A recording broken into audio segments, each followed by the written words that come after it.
Captain Rebecca Martinez had been flying military aircraft for 12 years, but nothing had prepared her for the moment two F-22 Raptors appeared on her wingtips at 30,000 feet. The sleek fighters materialized out of nowhere, their angular forms cutting through the morning sky like predators stalking prey. Rebecca's hands tightened on the controls of her experimental test aircraft, the XR-7 Phantom, as her radio crackled to life. Unidentified aircraft, this is Viper Lead. You are flying in restricted airspace. Identify yourself immediately and prepare to be escorted. The voice was crisp, professional, but carried an unmistakable edge of authority that made Rebecca's pulse quicken. She glanced at her navigation display, confirming what she already knew. She was exactly where she was supposed to be, flying the prescribed test route that had been approved by 3 different commanding officers just yesterday. The classified mission parameters were locked in her secure flight computer, and every detail had been triple-checked by the Pentagon's most trusted personnel. Viper Lead, this is Ghost 7. I am Captain Rebecca Martinez, serial number 4478921, flying authorized test mission Delta 77 under Project Nightfall clearance. She kept her voice steady despite the adrenaline coursing through her veins. The F-22s maintained perfect formation alongside her, their pilots undoubtedly watching her every move through their advanced targeting systems. A long pause stretched across the radio frequency. Rebecca could almost hear the lead pilot consulting his mission briefing, probably scrolling through classified databases trying to find any reference to Project Nightfall. She knew he wouldn't find anything. The project had been buried so deep in the Pentagon's black budget that even most generals had never heard of it. Ghost 7, we have no record of any authorized flights in this sector. Project Nightfall does not exist in our current operational database. You need to alter course immediately and follow us to base for verification. The pilot's tone had shifted from professional to suspicious, and Rebecca felt a chill run down her spine. This was exactly what Colonel Harrison had warned her about during the pre-flight briefing. He'd told her that certain elements within the military hierarchy had been actively trying to sabotage Project Nightfall ever since its inception 2 years ago. There were powerful people who didn't want the revolutionary stealth technology to see the light of day, people who had significant financial interests in maintaining the status quo of defense contracts. Rebecca's mind raced as she processed her options.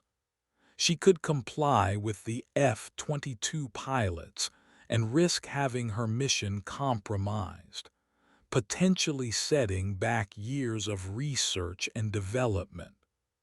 Or she could continue on course and hope that her clearance codes would eventually be verified by someone with high enough security clearance to know about Project Nightfall. Viper Lead, I'm transmitting my clearance codes now. Please verify with Pentagon Operations Command, authorization level Black 7. She initiated the encrypted data burst, sending her credentials through the secure military network. The response came back faster than she expected, and it wasn't what she wanted to hear. Ghost 7, Pentagon Operations Command reports no active missions under that authorization level. You are ordered to comply immediately, or we will be forced to take defensive action. Rebecca's blood ran cold. Someone had erased her mission from the system. Colonel James Harrison stared at his computer screen in disbelief, watching the real-time tracking data that showed two F-22s intercepting Captain Martinez's test flight. His coffee mug sat forgotten on his desk, steam rising from the untouched liquid as he frantically typed commands into his secure terminal. Every query he ran came back with the same devastating result. Project Nightfall had been systematically purged from all operational databases. "This is impossible," he muttered, his fingers flying across the keyboard as he tried to access backup systems. 24 hours ago, he had personally verified every aspect of Rebecca's mission with General Patricia Collins, the Pentagon's Deputy Chief of Staff. The paperwork was bulletproof, the clearances were legitimate, and the test flight had been approved by no fewer than 7 different department heads. His secure phone buzzed with an incoming call. The caller ID showed only a series of encrypted numbers, but Harrison recognized the pattern immediately. He picked up on the second ring. Colonel Harrison. His voice was tense, barely controlled. "James, we need to talk." The voice belonged to General Collins, but there was something wrong with her tone. She sounded exhausted, defeated in a way that Harrison had never heard before. "General, what the hell is happening up there? Martinez is being intercepted by F-22s who claim she's flying unauthorized. Someone has wiped Project Nightfall from the system completely." A long pause stretched across the encrypted line. Harrison could hear Collins breathing heavily, as if she were struggling with a difficult decision. "James, I need you to listen very carefully. There are forces at work here that are bigger than both of us. Senator William Blackwood's Defense Committee has been investigating Project Nightfall for the past 6 months.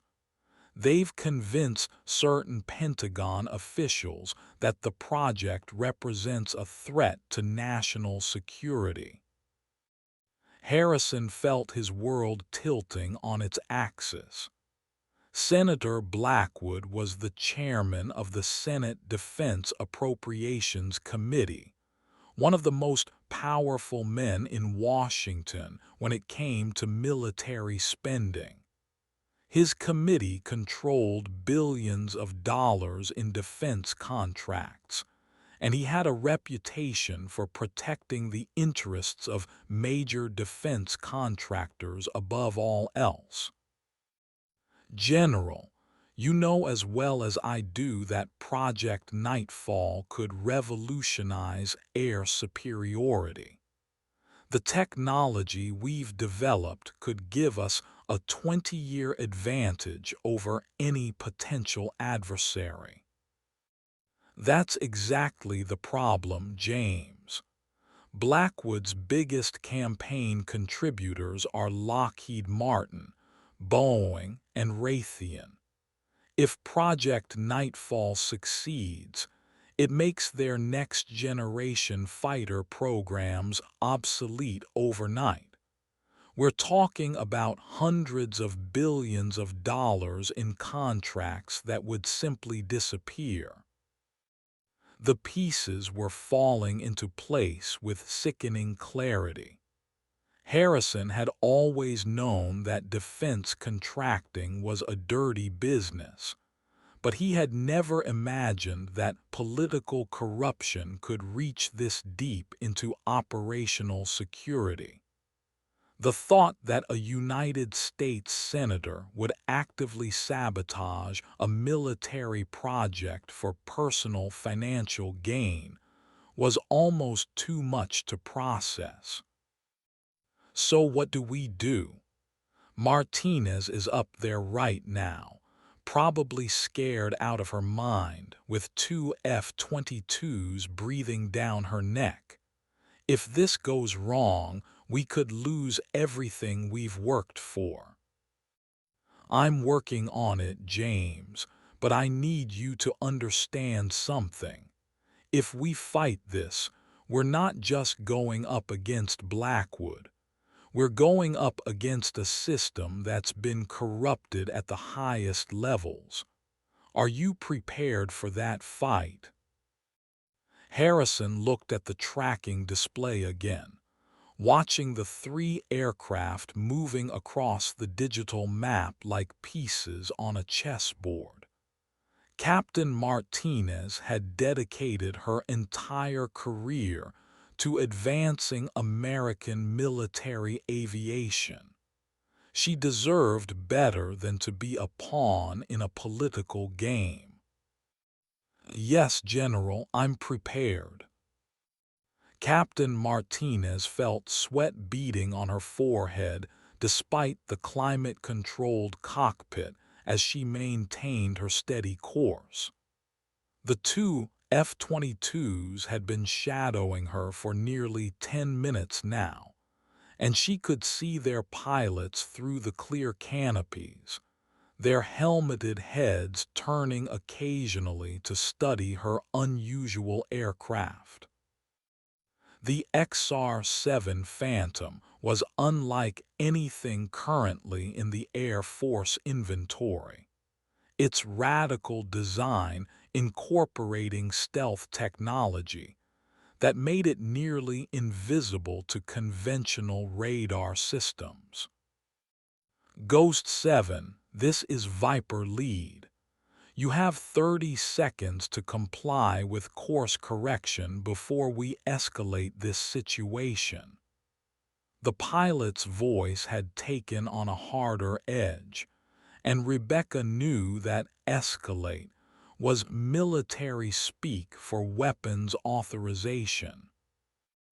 She keyed her radio, trying to buy time while hoping that Colonel Harrison was working frantically to resolve the situation from the ground.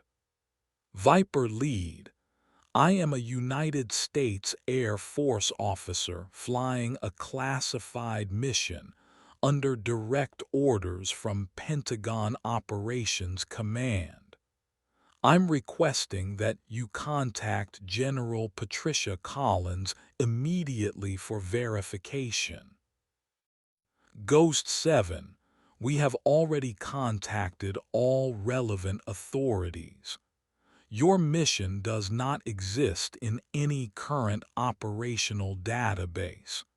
You are flying an unregistered aircraft in restricted airspace without proper authorization. The accusation hit Rebecca like a physical blow. Unregistered aircraft. The XR-7 had been meticulously documented throughout its development process. Every component, every system, every line of code in its flight computer had been cataloged and approved by the Air Force's most senior engineers and test pilots. Suddenly, Her radar warning receiver began chirping insistently. The F-22s had activated their targeting systems, painting her aircraft with radar energy that would normally be invisible to conventional aircraft. But the XR-7's advanced sensors were far from conventional, and they were picking up electromagnetic signatures that shouldn't exist. Rebecca's training kicked in as she began analyzing the radar patterns. Something was wrong with the signals she was receiving. The F-22s were using a targeting frequency that had been discontinued 3 years ago, a frequency that was associated with a canceled stealth detection program called Project Shadowhawk. Her mind raced as she recalled the technical briefings she'd attended during her advanced pilot training. Project Shadowhawk had been an ambitious attempt to develop radar systems capable of detecting and tracking stealth aircraft. The project had been terminated after congressional budget cuts, but the technology had been considered highly classified. Viper lead, I'm detecting electromagnetic emissions consistent with Project Shadowhawk radar systems. That technology was supposed to be destroyed after the program was canceled.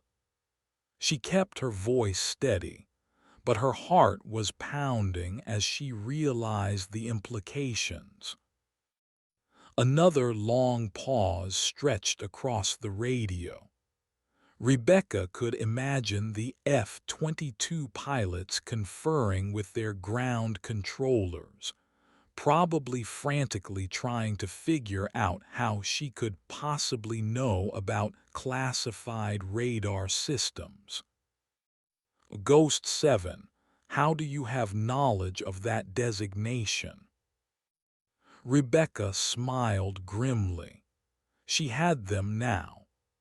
Because, Viper lead, I was part of the test program that evaluated Shadowhawk's effectiveness against advanced stealth platforms. And unless I'm very much mistaken, someone has been using that canceled technology to track aircraft that should be invisible to conventional radar. The radio fell silent, and Rebecca knew she had just stumbled onto something much bigger than a simple case of mistaken identity. Someone had been illegally maintaining and deploying canceled military technology, and they had been caught red-handed by the very pilot they were trying to intercept. Colonel Harrison's secure terminal chimed with an incoming priority message as he watched the drama unfolding 30,000 feet above his head. The message was from Captain Martinez, transmitted through the XR-7's encrypted communication system. As he read the technical data she had gathered, his face went pale. "Son of a bitch," he whispered, grabbing his phone to call General Collins. The electromagnetic signatures that Martinez had detected were impossible to ignore. Someone had not only been using canceled radar technology, but they had been using it to systematically track and catalog every stealth aircraft test flight for the past 2 years. The implications were staggering. If enemy intelligence services had gained access to Project Shadowhawk technology, they could potentially track every stealth aircraft in the American inventory. The billions of dollars spent on stealth technology would be rendered worthless overnight. But as Harrison studied the data more carefully, he realized that the situation was even worse than he had initially thought. The radar signatures were coming from American installations, not foreign sources. Someone within the United States military had been illegally maintaining canceled technology and using it to spy on their own forces. His phone rang before he could place the call to General Collins. The caller ID showed Senator Blackwood's office number, and Harrison felt his stomach drop. He had never spoken directly to the senator, but he had a feeling that this conversation would not go well. "Colonel Harrison, this is Senator Blackwood. I believe we need to discuss your pilot's current situation." Harrison's mind raced as he tried to process the implications of receiving a direct call from one of the most powerful men in Washington. How did Blackwood even know about the intercept? The mission was classified at the highest levels, and only a handful of people should have access to real-time tracking data. "Senator, I'm not sure what you're referring to.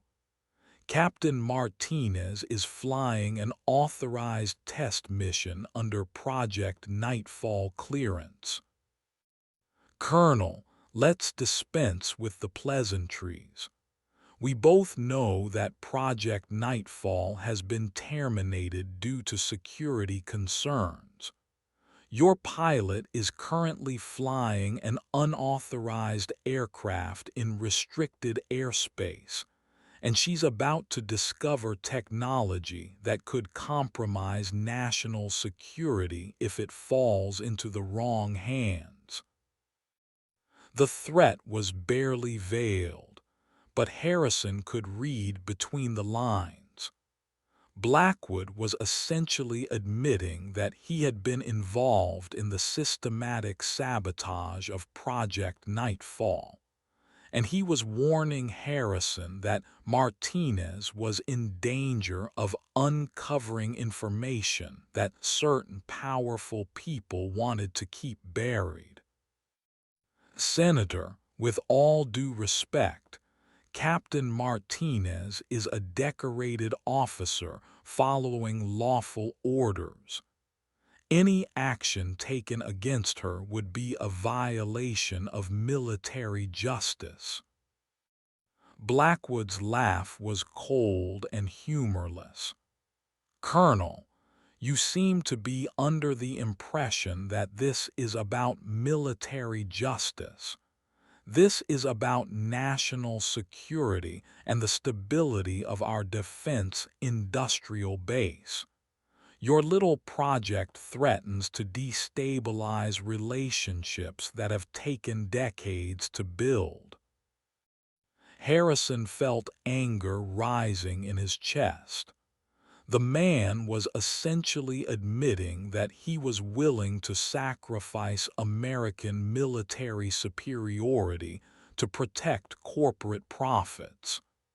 "Senator, are you telling me that you've been actively sabotaging a military project to protect defense contractors?" "I'm telling you that certain technologies are too dangerous to be deployed without proper oversight. The Senate Defense Committee has determined that Project Nightfall represents an unacceptable risk to national security. And I suppose it's just a coincidence that your biggest campaign contributors happen to be the same companies that would lose billions if our technology succeeds." The line went quiet for a long moment. When Blackwood spoke again, his voice carried a tone of barely controlled fury. "Colonel, I would be very careful about making accusations that you cannot prove. Your career and your pilot's safety may depend on how you handle this situation." Harrison felt a chill run down his spine. The threat was no longer veiled at all. Captain Martinez watched her instrument panel as the electromagnetic signatures continued to paint her aircraft with energy patterns that shouldn't exist. The F-22s were still maintaining formation alongside her, but she could sense a change in their behavior. Their pilots were no longer acting like interceptors following standard protocol. They were acting like escorts trying to guide her toward a predetermined destination. "Viper Lead, I need clarification on your current orders. Are you escorting me to base, or are you attempting to force me to land at an undisclosed location?" The response came back immediately, and Rebecca could hear tension in the pilot's voice. "Ghost 7, we are following orders to escort you to a secure facility for debriefing. Your cooperation is appreciated." Rebecca's training told her that something was fundamentally wrong with the situation. Military interceptors didn't escort aircraft to secure facilities for debriefing. They escorted them to the nearest Air Force base, where proper authorities could sort out any confusion. The vague language and evasive responses were setting off every alarm bell in her head. She began subtly altering her course, testing the F-22's reactions. As expected, they immediately moved to correct her flight path, confirming her suspicions that this was no longer a standard intercept operation. Someone was using American military aircraft to essentially kidnap her and her experimental plane. "Viper Lead, I'm declaring an emergency. I have reason to believe that this intercept is not authorized by proper military authorities. I'm requesting immediate contact with my commanding officer, Colonel James Harrison at Edwards Air Force Base." The radio erupted with activity as multiple voices began talking simultaneously. Rebecca could hear the F-22 pilots conferring with their ground controllers, and she caught fragments of conversations that made her blood run cold. Someone was mentioning containment protocols and asset recovery, language that suggested she was no longer being treated as a fellow Air Force officer, but as a potential security threat. Her radar warning receiver suddenly went silent, and Rebecca realized that the F-22s had stopped painting her with targeting radar. For a moment, she felt a surge of relief, thinking that perhaps the situation was being resolved. Then she looked at her electronic warfare display and felt her heart stop. The F-22s weren't targeting her anymore because they didn't need to. Her aircraft was being tracked by a massive ground-based radar array that was using the exact electromagnetic signature she had identified as Project Shadowhawk technology. Someone had built an entire radar network using canceled military technology, and they had been using it to monitor every test flight of American stealth aircraft. Rebecca realized that she had stumbled into something much bigger than a simple case of bureaucratic confusion. This was a systematic intelligence operation that had been running for years, and now she was the only person who could expose it. The question was whether she would live long enough to tell anyone what she had discovered. She keyed her radio for what might be her last transmission. Viper lead, I'm transmitting detailed electromagnetic analysis data to Edwards Air Force Base. Someone needs to know what's really happening here. The response came back immediately, and the cold professionalism in the pilot's voice told her everything she needed to know. Ghost 7, you are ordered to cease all transmissions immediately. Any further communication will be considered a hostile act. Rebecca smiled grimly as she watched her data transmission complete. It was too late to stop her now.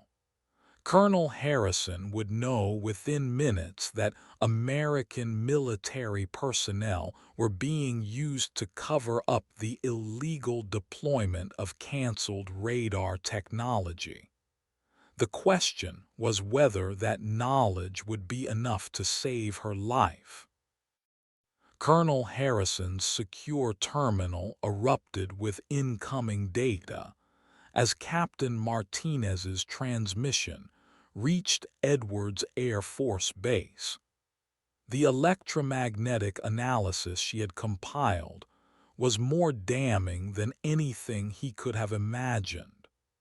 The radar signatures clearly showed that Project Shadowhawk technology had not only been maintained after its official cancellation, but had been upgraded and expanded into a comprehensive surveillance network. As he studied the data, Harrison realized that someone had been systematically tracking every stealth aircraft test flight conducted by the United States Air Force for the past 2 years. The implications were staggering. Enemy intelligence services with access to this information could potentially predict American military capabilities and develop countermeasures years before new technologies were deployed. His phone rang again, and this time the caller ID showed General Collins' direct line. Harrison answered immediately, knowing that she would have received the same data transmission. James, we have a problem that's much bigger than we initially thought.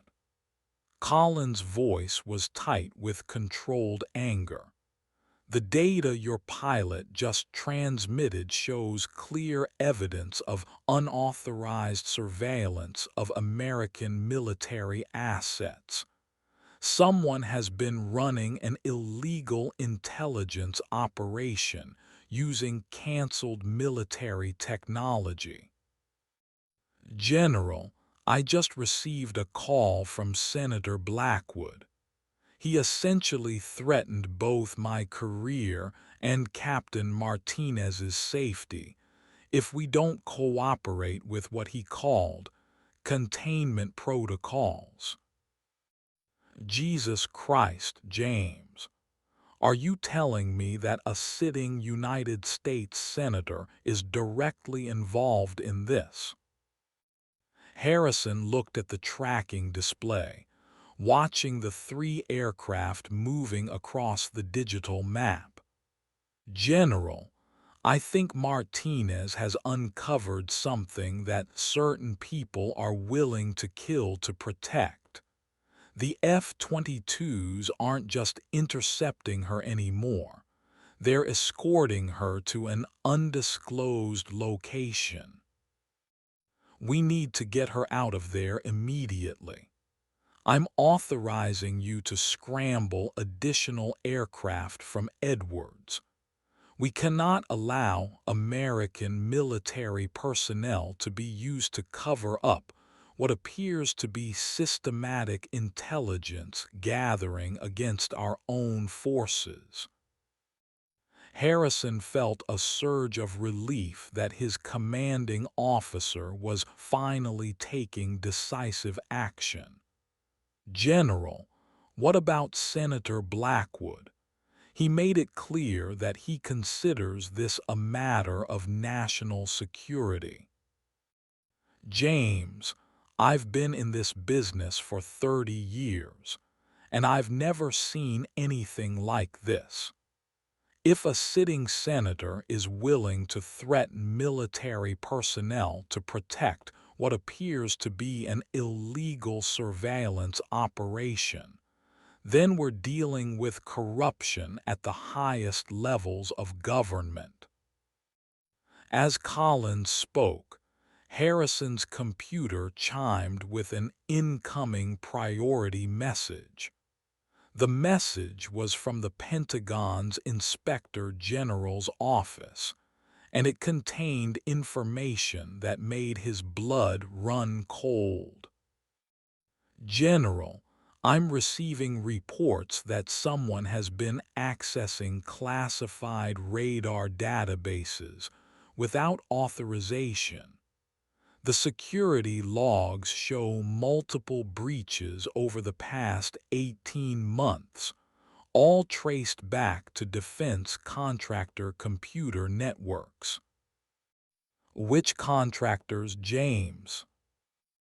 Harrison scrolled through the data, his face growing pale as he read the names. "Lockheed Martin, Boeing, and Raytheon, the same companies that Senator Blackwood mentioned as having concerns about Project Nightfall." The silence on the other end of the line stretched for nearly 30 seconds before Collins spoke again. "James, I think we've just uncovered the biggest defense contracting scandal in American history. These companies have been using canceled military technology to spy on their own government's research programs." Harrison watched the tracking display as the F-22s continued to escort Captain Martinez toward an unknown destination. "General, what do we do now?" "We save your pilot, James. And then we expose every single person involved in this conspiracy, no matter how high up the chain it goes." Captain Martinez felt the G-forces press against her body as she began a series of evasive maneuvers, testing the limits of both her aircraft and her escort's patience. The XR-7 Phantom was more maneuverable than the F-22s, and she had trained extensively in air-to-air combat scenarios. If she could break free from the escort formation, she might be able to reach friendly airspace before the situation escalated further. "Ghost 7, cease evasive maneuvers immediately. You are ordered to maintain current heading and altitude." The F-22 pilot's voice had lost all pretense of professionalism, and Rebecca could hear the strain of someone who was being pushed beyond his comfort zone. She ignored the order and pulled her aircraft into a steep climb, watching as the F-22s struggled to match her performance. The XR-7's advanced propulsion system gave her a significant advantage in vertical maneuvering, and she intended to use every bit of that advantage to escape. Viper lead, I am declaring this an unauthorized intercept. I'm exercising my right as an American military officer to resist unlawful detention. She kept her voice steady despite the adrenaline coursing through her system. The response came back immediately, and Rebecca felt her heart sink. Ghost 7, you are ordered to comply immediately, or we will be authorized to use force to ensure your compliance. She had pushed them too far. The F-22 pilots were now treating her as a hostile aircraft, and she knew that their rules of engagement probably authorized them to shoot her down if she continued to resist. The thought that American military personnel might be ordered to fire on a fellow officer was almost too much to process. Rebecca's radar warning receiver suddenly came alive with multiple threat warnings. The F-22s had locked onto her aircraft with their targeting systems, and she could see missile indicators appearing on her display. She was seconds away from being shot down by her own Air Force. Viper lead, I have family, friends, and fellow officers who will ask questions if I disappear. Shooting down an American pilot over American airspace will not solve your problems. The targeting indicators remained active, but Rebecca noticed that neither F-22 had actually fired. The pilots were hesitating, probably struggling with the moral implications of their orders. She had to give them a reason to stand down. Viper lead, I know you're just following orders, but someone is using you to cover up the illegal deployment of canceled military technology. The electromagnetic signatures I detected prove that Project Shadowhawk technology has been maintained and upgraded in violation of congressional mandates. The targeting indicators flickered and went dark. Rebecca held her breath, hoping that she had managed to reach the pilot's sense of duty and honor. Ghost 7, say again your last transmission about Project Shadowhawk. Rebecca felt a surge of hope. The pilot was asking for clarification, which meant he was beginning to question his orders. Viper lead, someone has been using Project Shadowhawk radar technology to track American stealth aircraft. The technology was supposed to be destroyed after the program was canceled, but it's been illegally maintained and deployed. A long pause stretched across the radio frequency. Rebecca could imagine the F-22 pilots conferring with each other, trying to decide whether to trust her or continue following orders that were becoming increasingly questionable. Ghost 7, are you telling us that we're being used to cover up illegal surveillance of American military assets? That's exactly what I'm telling you, Viper lead. And if you help me get back to Edwards Air Force Base, I can prove it. The radio fell silent as the three aircraft continued their deadly dance 30,000 feet above the California desert. Rebecca knew that the next few minutes would determine not only her fate, but possibly the fate of American military aviation itself. Major David Thompson, the pilot of Viper lead, felt his world shifting beneath him as he processed Captain Martinez's accusations. He had been flying F-22s for 8 years, and he had never been asked to participate in anything that felt remotely like what was happening today. The orders had come down through normal channels, but the mission briefing had been unusually vague, and his commanding officer had seemed uncomfortable when discussing the rules of engagement. Viper 2, what's your assessment of the situation? Thompson asked his wingman over their private communication channel. Dave, something doesn't feel right about this whole thing, came the response from Captain Lisa Chen, his longtime flying partner. I've never seen orders to intercept a fellow Air Force officer without proper identification protocols. Thompson looked across at the experimental aircraft they were escorting.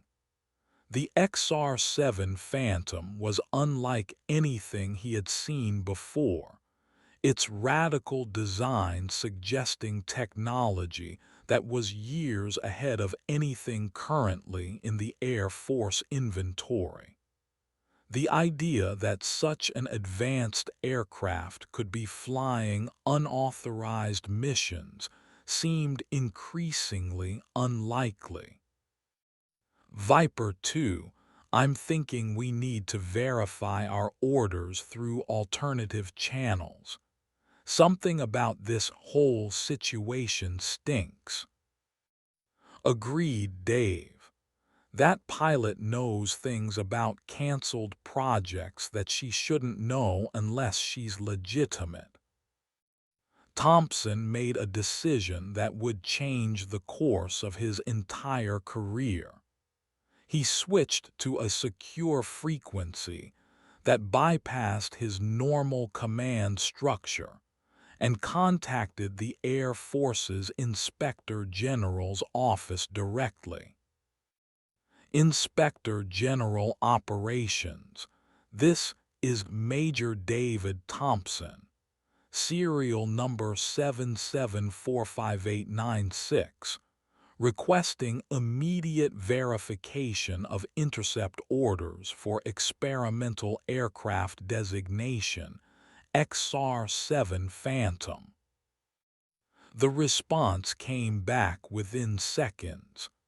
Major Thompson, we have no record of any authorized intercept operations involving experimental aircraft.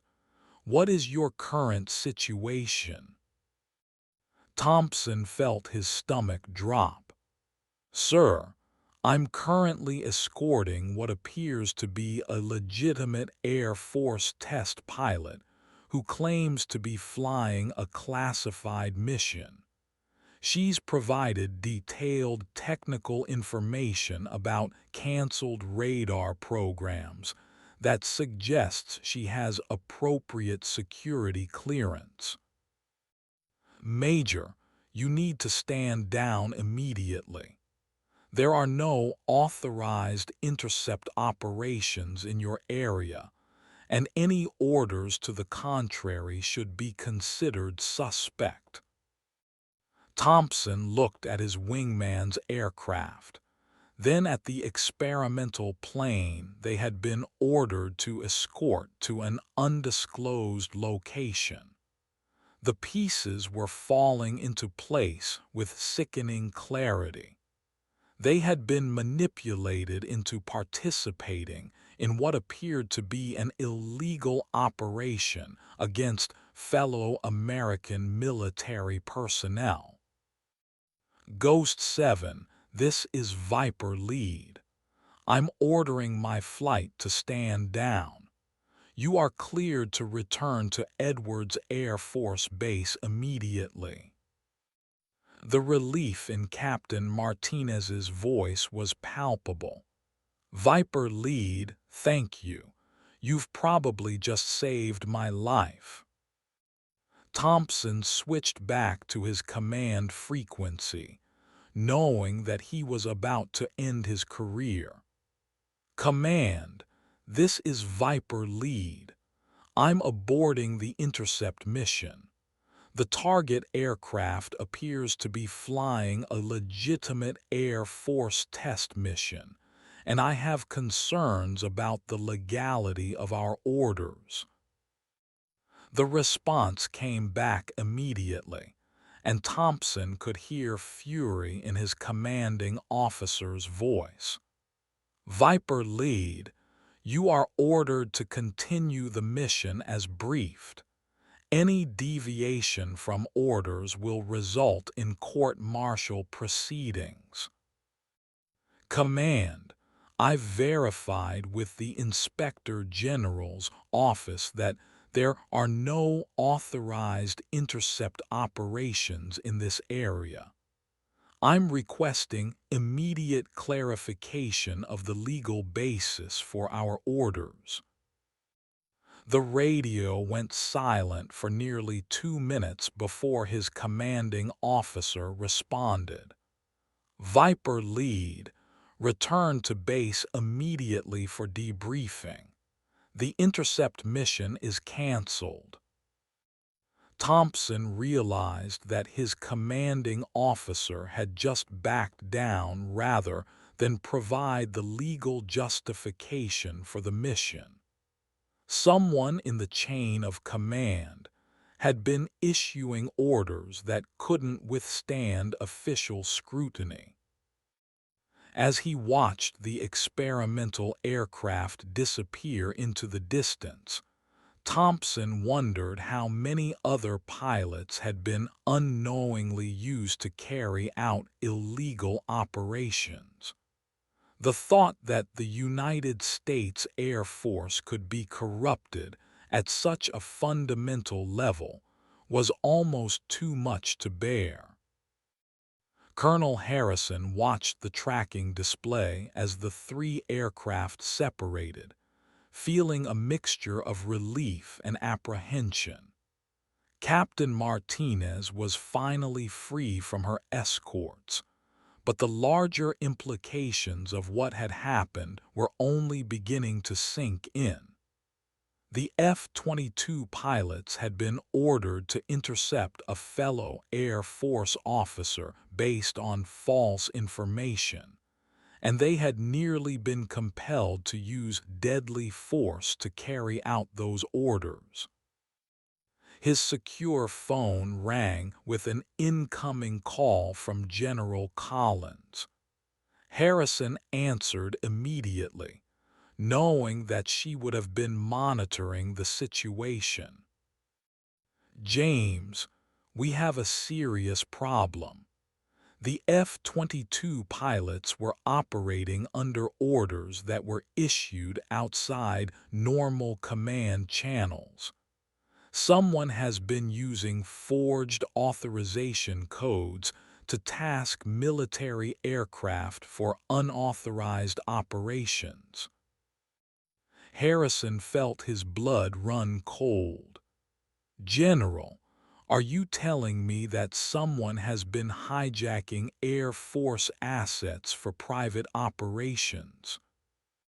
"That's exactly what I'm telling you, James.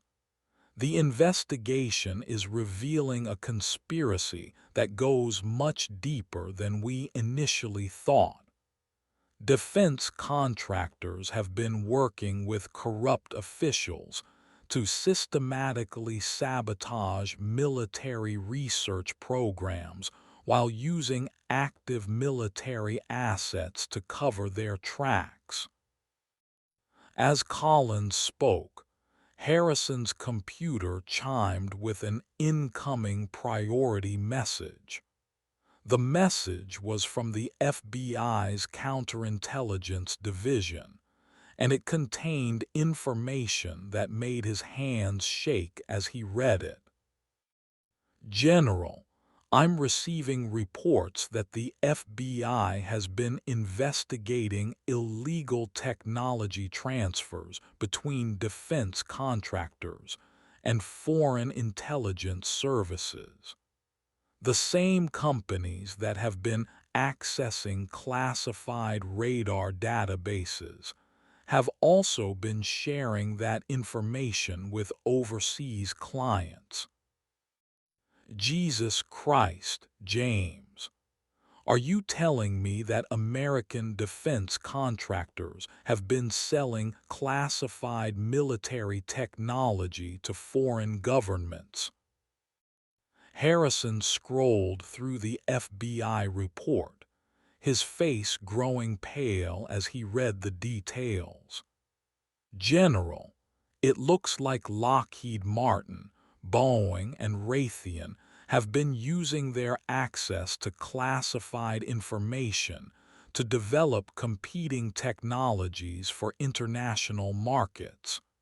They've been essentially stealing American military secrets and selling them to the highest bidder. The silence on the other end of the line stretched for nearly a minute before Collins spoke again.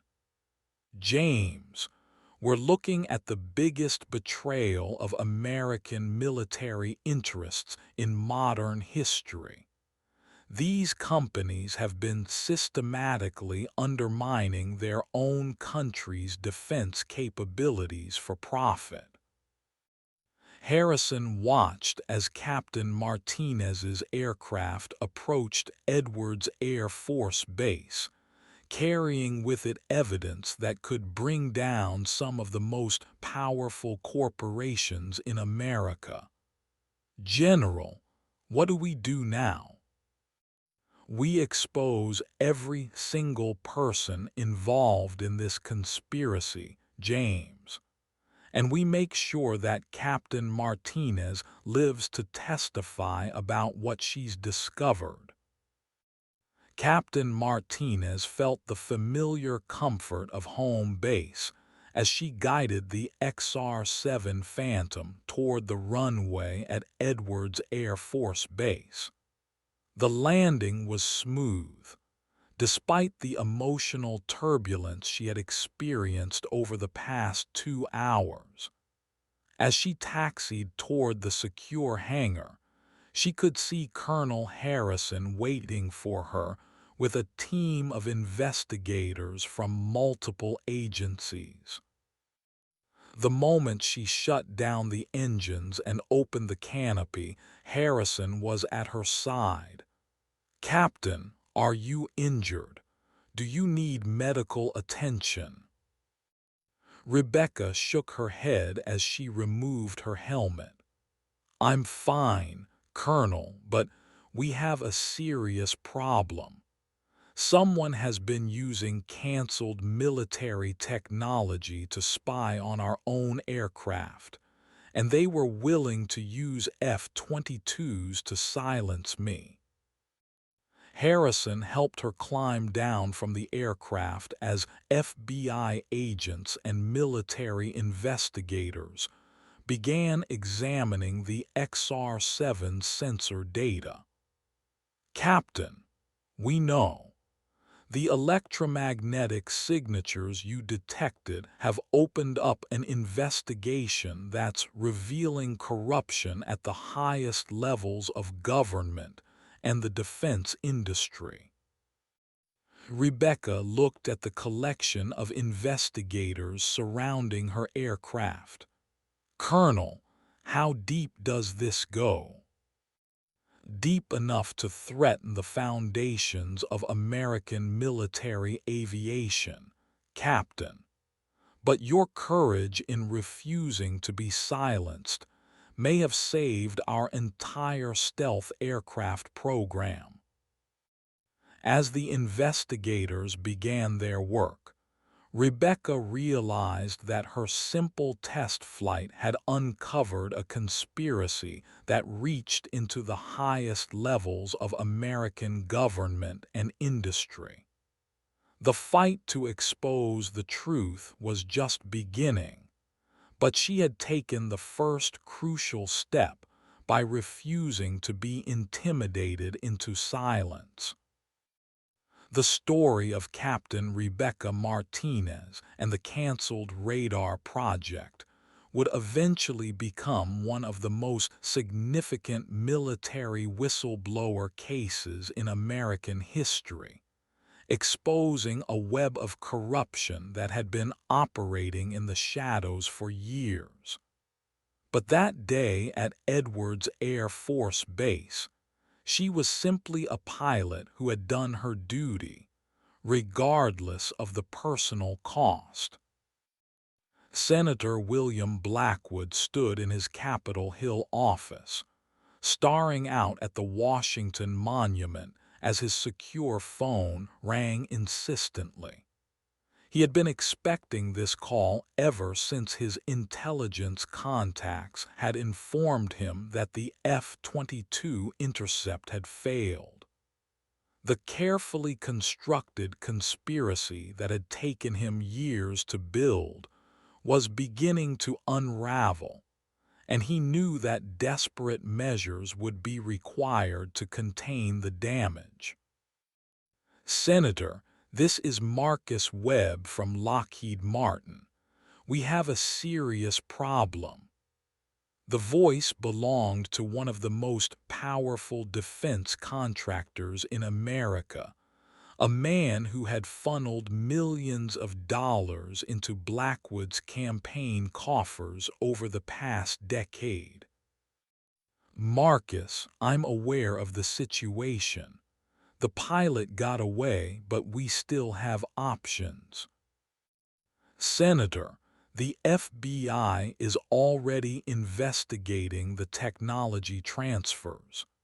They know about the Project Shadowhawk radar systems, and they're tracing the money flow between our companies and your political action committees."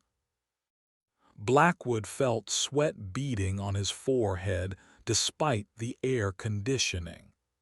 "Marcus, we have contingency plans for this scenario. The technology transfers can be explained as legitimate research partnerships, and the campaign contributions are all properly documented." "Senator, you don't understand. The pilot didn't just detect our radar systems. She documented everything. The electromagnetic signatures, the frequency patterns, the geographic locations of our installations. She has enough evidence to prove that we've been systematically spying on American military assets." The implications hit Blackwood like a physical blow. The electromagnetic data that Captain Martinez had gathered would provide irrefutable proof that defense contractors had been using canceled military technology to spy on their own government. The evidence would be impossible to explain away or dismiss. "Marcus, we need to discuss damage control. How quickly can your people eliminate the evidence?" "Senator, it's too late for that. The FBI has already secured our facilities, and they're seizing computer servers and classified documents. We're looking at federal charges for espionage, conspiracy, and treason." Blackwood sank into his leather chair, realizing that his political career was over. The conspiracy that had made him one of the most powerful men in Washington was about to destroy him completely. "Marcus, what about the other companies? Are Boeing and Raytheon prepared to fight this? Senator, they're already negotiating plea deals. Everyone is looking to save themselves, and that means providing evidence against everyone else involved. Blackwood closed his eyes, knowing that he was about to become the primary target of one of the largest federal investigations in modern history. The pilot who had refused to be silenced had brought down an entire network of corruption that had been operating for decades. His career was over, but the damage to American military security would take years to repair. The greatest irony was that his attempts to protect defense industry profits had actually compromised American national security far more than Project Nightfall ever could have. FBI Special Agent Sarah Patterson reviewed the evidence files that had been accumulating throughout the day, marveling at the scope of the conspiracy that Captain Martinez had uncovered. The electromagnetic data from the X